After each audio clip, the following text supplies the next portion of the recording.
Estamos no Conecta. O Conecta é um canal de discussões do processo penal contemporâneo. Compartilhe conhecimento e saber pelo Conecta. Sou Nereu José Giacomoli, doutor em Direito, professor da Escola de Direito da PUC do Rio Grande do Sul e advogado. Me acompanham o professor Marcos Eber, professor também da PUC e advogado. Hoje nós temos a grata satisfação e a alegria de termos conosco o professor Alexandre Moraes da Rosa, que é professor da Univale em Santa Catarina e também da Universidade Federal de Santa Catarina, juiz de direito, conhecido de todos nós, autor de diversas obras jurídicas, um jurista, um magistrado e jurista de escola. Eu destacaria apenas uma das obras que o identificam em todo o Brasil, que é a teoria, o processo penal conforme a teoria dos jogos, uma obra realmente de ponta na ciência do processo penal, mas não é somente esta obra do professor Alexandre, são várias dezenas de livros do professor Alexandre, mas eu destacaria esta e colocaria em destaque essa que é muito utilizada pelos alunos, tanto na graduação quanto na pós-graduação em todo o Brasil. Hoje, nós estamos no 13º episódio do Conecta, e o professor Alexandre vai nos falar sobre o risco moral na custódia cautelar, um tema que é inédito e pouco trabalhado. Então, professor Alexandre, é com alegria que recebemos aqui no Conecta e está com a palavra. Obrigado, professor Nereu. É uma alegria poder participar uma vez mais do Conecta, que rever os amigos mesmo digitalmente, ver e ver o Marcos, mais os demais colegas. E o que me sempre causou estranheza e eu não conseguia achar alguma teoria que me justificasse foi, por exemplo, lendo os teus livros, Nereu, sobre prisão cautelar e custódia cautelar, nós não temos nenhuma dúvida acerca dos requisitos legais, o 312 do Código de Processo Penal e assim por diante os requisitos vinculados à existência de prova suficiente da indicadores da conduta e também um risco da liberdade do acusado. Só que isso me pareceu sempre pouco e eu procurei em outros caminhos, outras searas, onde poderia encontrar alguma coisa que me desse um suporte tocante a isso. E aí eu encontrei, estudando economia, aquilo que os economistas chamam de risco moral, que não tem muito a ver com moral em si, tem a ver com informação assimétrica. Por exemplo, aí o Paul ganhou o Prêmio Nobel de Economia, ele vai construir a questão dos carros usados, a venda de carros usados. Então, se eu for comprar um carro usado, eu quero comprar uma Mercedes,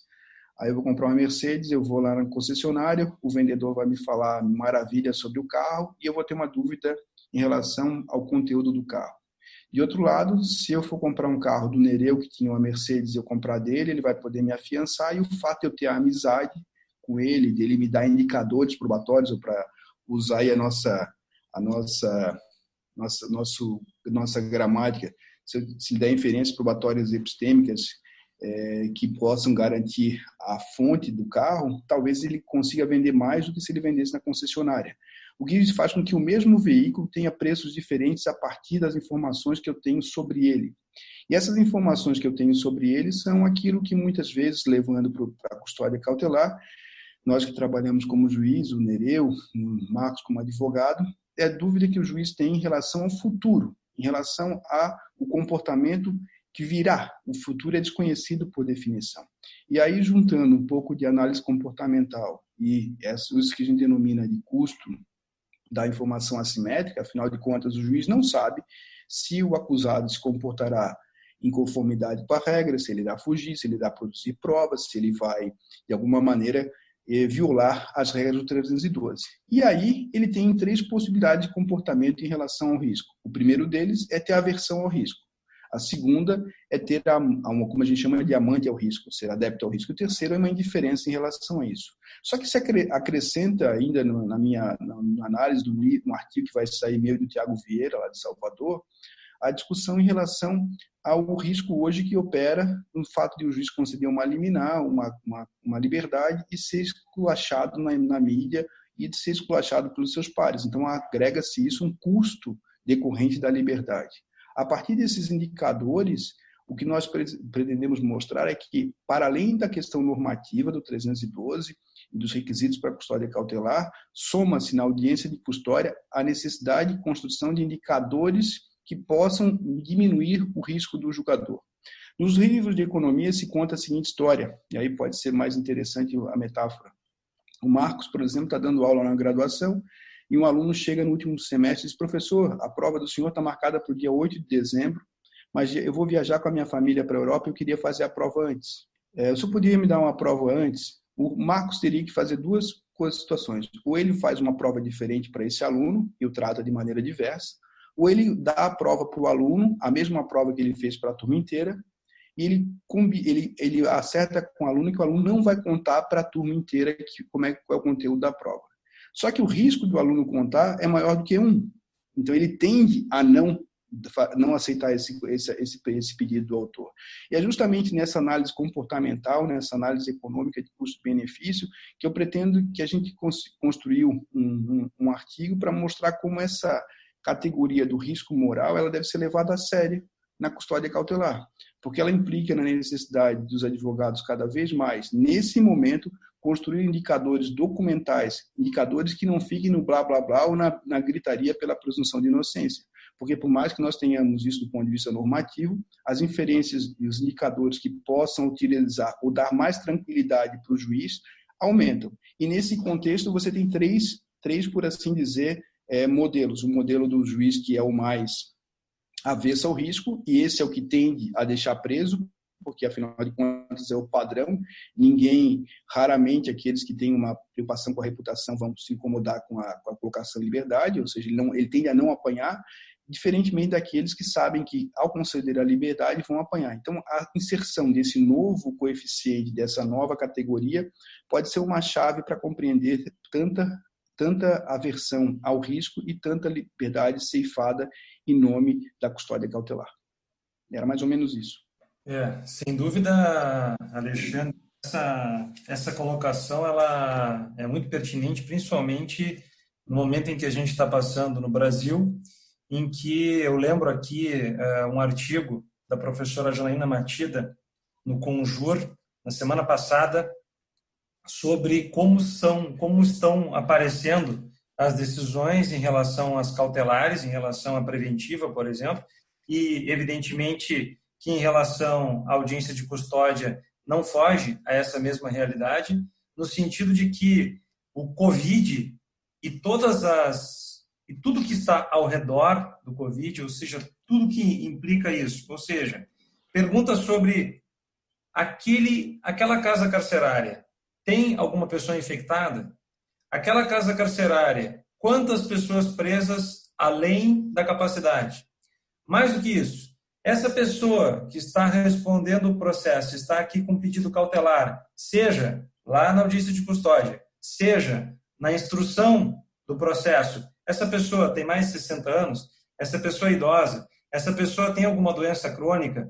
Ou seja, o que eu quero dizer? Eu quero dizer que diante do contexto todo que nós já vivíamos em relação às cautelares e o contexto que nós estamos vivendo agora, de uma crise de saúde que é mundial, aquilo que deveria servir, aquilo é pouco, né? Entre aspas, aquilo é pouco, mas tudo que deveria servir em relação às recomendações do CNJ para que nós pudéssemos proteger cautelarmente alguns presos em estado de saúde que poderia até causar, quem sabe, uma crise maior do que aquela que temos, todas essas questões, todas essas inferências estão sendo utilizadas contrariamente a isso.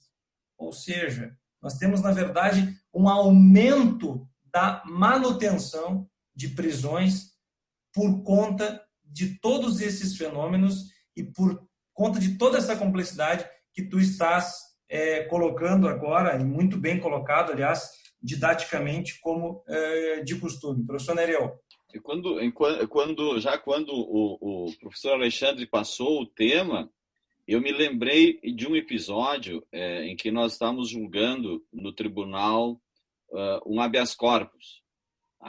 Um habeas corpus onde a defesa pedia que o réu fosse passar os últimos dias da vida em casa porque ele estava com doença terminal e o juiz havia negado a liberdade provisória e mantida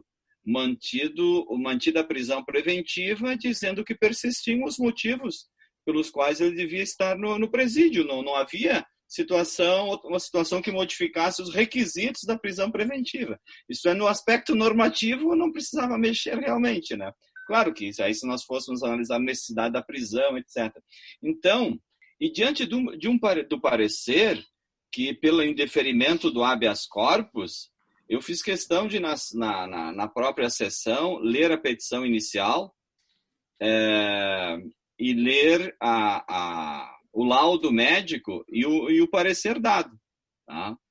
Então, claro que se nós fôssemos aí pelos requisitos da prisão preventiva, simplesmente uma interpretação normativa, haveria elementos até discursivos, legais e até mesmo discursivos de se manter a prisão o recolhimento ao cárcere.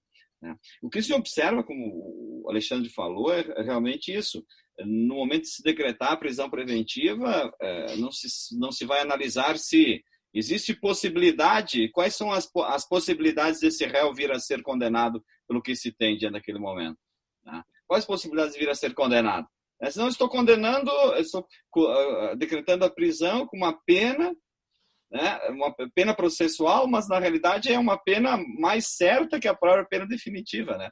E a outra questão do regime também, se no final o réu não vai ficar detido, a pena vai ser substituída, né? Então não se avalia realmente esses riscos e outros tantos, né?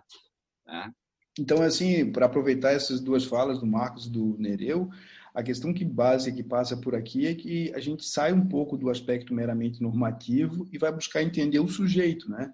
E aí, como o Marcos fez referência em relação ao artigo muito bem escrito da Jana Matida, que sai no Conjur, lá no limite penal, ela também tem um texto para Raquel Herdy, em que elas falam, por exemplo, da falácia das cerejas escolhidas. Então, o que hoje em dia o juiz é uma falácia da cereja escolhida? Quando o Felipe, por exemplo, o Marcos vão comprar a cereja, ele escolhe a cereja, chega em casa com a cereja, são todas bonitas, então há uma falsa percepção de que todas as cerejas são bonitas. Nisso, o que acontece hoje? A falácia é construída por juízes que pegam um pedaço da Resolução 62, então escolhem um pedaço, criam uma narrativa que possa fazer sentido, se apropriam de alguns documentos unilaterais e que depois foram revogados, por exemplo, do Conselho de Medicina do Rio Grande do Sul, que lá no início disse que era bom ficar preso. Então, eles fazem o quê? Uma manipulação retórica para poder sustentar não só a sua aversão ao risco, mas muitas vezes a sua própria perversão, porque é comum, quem estudou um pouco de criminologia crítica sabe que no senso comum, a ideia é que quem tá preso não pode ter uma condição melhor do que quem está fora. Se todos nós estamos hoje limitados à nossa locomoção por estarmos presos, a ideia desse padrão maniqueísta, esse padrão inacreditavelmente ainda existente, é de que as pessoas que estão presas devem estar pior e não iguais a nós presas em casa. De alguma maneira, esse salto que eu tenho procurado fazer nos últimos tempos, e que o Nereu falou no Guia do Processo Penal, é justamente abrir-se para esse espectro cognitivo. Quando nós podemos entender que o juiz não tem só, e o Nereu acabou de dar o exemplo disso, ele não tem só uma questão normativa. Muitas vezes o silêncio que a normatividade dá esconde situações como essa. E o constrangimento possível a partir de indicadores que possam diminuir o risco dele e do membro do Ministério Público pode ser interessante. E para isso, aí para já finalizar o fecho do artigo, a gente vai dizer, bom, tem tanto base de dados hoje disponível, então não adianta chegar na audiência e dizer que o acusado, a acusada tem endereço fixo, é só você entrar na base de dados e pegar um CPF dele se ele tiver realmente uma segunda via de conta de luz, conta de telefone, conta de água, e isso aumenta a sua probabilidade. Então, o grande salto é perceber que a presunção de inocência, muitas vezes, na maioria das vezes, ele é uma argumentação que não vai colar se não for associada a elementos documentais que estão disponíveis e muitas vezes não são sequer invocados adequadamente. Obrigado, professor Alexandre Moraes da Rosa. Professor Alexandre, nosso amigo de muito tempo. Alexandre, quero te dizer que hoje eu recebi com satisfação aqui no escritório O que eu espero, eu imagino ser a tua última obra, ensinando um robô a julgar pela editora EMAIS, chegou hoje. Tá? Eu já tinha comprado há bastante tempo, mas por essas questões todas de envio e remessa, ela acabou chegando somente hoje. O Felipe Giacomoli já me requisitou a obra, tá? Então ela já tem... Vou passar o sumário e depois vou repassar para ele, mas quero dizer que recebi com muita satisfação. Agradecemos, te Conecta, agradece demais, Alexandre, a tua disponibilidade, a gente sabe da tua agenda corrida, ainda mais trazendo um tema desta grande importância. Bom, eu sou Marcos Eberhard, sou advogado, professor da PUC, comigo o professor Nereu Giacomoli, advogado também e colega da PUC, coordenador do mestrado e doutorado do Programa de Ciências Criminais aqui da PUC do Rio Grande do Sul. No próximo episódio, o 14º episódio do Conecta Podcast, estará conosco o professor Paulo Caliendo, doutor pela PUC de São Paulo, professor titular da PUC do Rio Grande do Sul, quando trabalharemos o caso Ricardo Eletro, consequências penais do caso Ricardo Eletro. Esse é o Conecta Podcast. Um abraço a todos e até o próximo episódio, na próxima quarta-feira, às 18 horas.